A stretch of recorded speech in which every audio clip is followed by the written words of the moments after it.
Hello, કેમ છો? Fortune edible oil presence પારંપરિક અથાણાની સિઝન 3માં આજે આપણે જોઈશું મોસ્ટ પોપ્યુલર અને કોમન એવું કેરીનું ખાટું અથાણું, અને એ બનાવશે આજે મા દીકરીની એક પેર આપણે જોઈએ છીએ સર્વોત્તમ ફૂડમાં, શોભનાબેન અને ક્રિષ્ના. તો ચાલો જોઈએ રેસીપી. અરે મમ્મી, આટલી બધી તૈયારી કરી છે. આજે શું બનાવવાની છે? આજે જો હું તને કેરીનું અથાણું બનાવીને બતાવવાની છું. હા, રાજાપુરી કેરી લીધેલી છે અને 1 કિલો વજનમાં લાવી છું, અને એના ટુકડા પણ મેં કરાવી લીધેલા છે. આ જો આપણે આ બધી કેરી છે ને એ પાણીની અંદર ધોઈ લેવાની છે. આમાંથી આપણે કચરું છૂટું પાડી દઈશું. હવે આપણે આને જારીની અંદર લઈ લઈશું, તો આ પાણી છે તે બધું નીતરીને આ ટુકડા કોરા પડી જશે. હવે આની અંદર 2 થી 3 ચમચી હળદર છે, આ 1 વાટકી મીઠું લીધું છે, અને આપણે આમાં આખું મીઠું જ લેવાનું છે. આ અથાણા માટે સ્પેશિયલ છે. આનાથી અથાણા આખું વરસ બગડતા પણ નથી. ચાલ હવે તને મિક્સ કરીને હું બતાવું.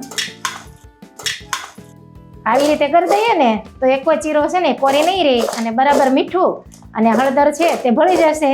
હવે આપણે આ એક તપેલામાં લઈ લેવાનું છે. તો આપણે આ કેરીને ઢાંકી અને 10 કલાક માટે રહેવા દઈશું, જેથી કરી અને ખાટું પાણી છે કેરીમાંથી બધું છૂટું પડી જશે.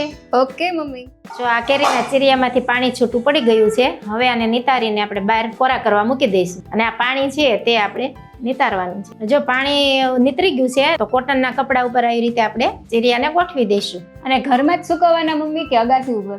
ના, આપણે એને તાપમાં નથી સુકવવાના, ઘરમાં જ સુકવવાના છે. અને આને છે ને 10 થી 12 કલાક આપણે એને કોરા થવા દેવાના, જેથી કરીને ચીરિયાનું પાણી હોય ને એકદમ કોરું પડી જાય. આ ખાટું પાણી છે એ ફેંકવાનું નથી. તમે આની અંદર મરચા, ગરમર અને કેરડા પણ બોળી શકો છો.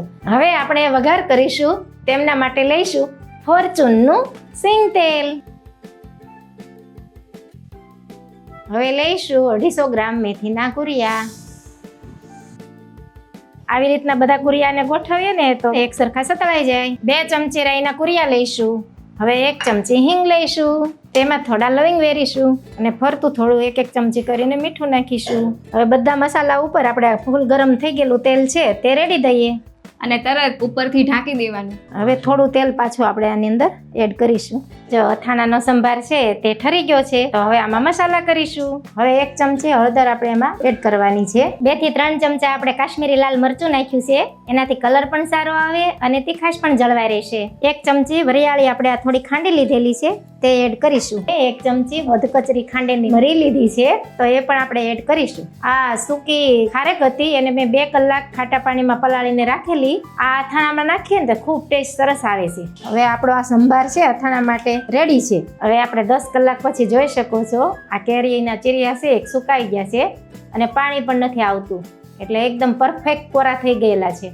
આ અથાણું બનાવતા આપણે ટોટલ કેટલો સમય લાગ્યો? આ અથાણું બનાવતા આપણે 24 કલાક લાગેલા છે. તો હવે આપણે આને બરણીમાં ભરી લઈશું. આ અથાણું કેટલા સમય સુધી સારું રહેશે મમ્મી? આ અથાણું બહાર રહેવા દઈએ ને તો 6 મહિના સુધી સારું રહે, અને જો ફ્રીજમાં રાખે તો વરસ.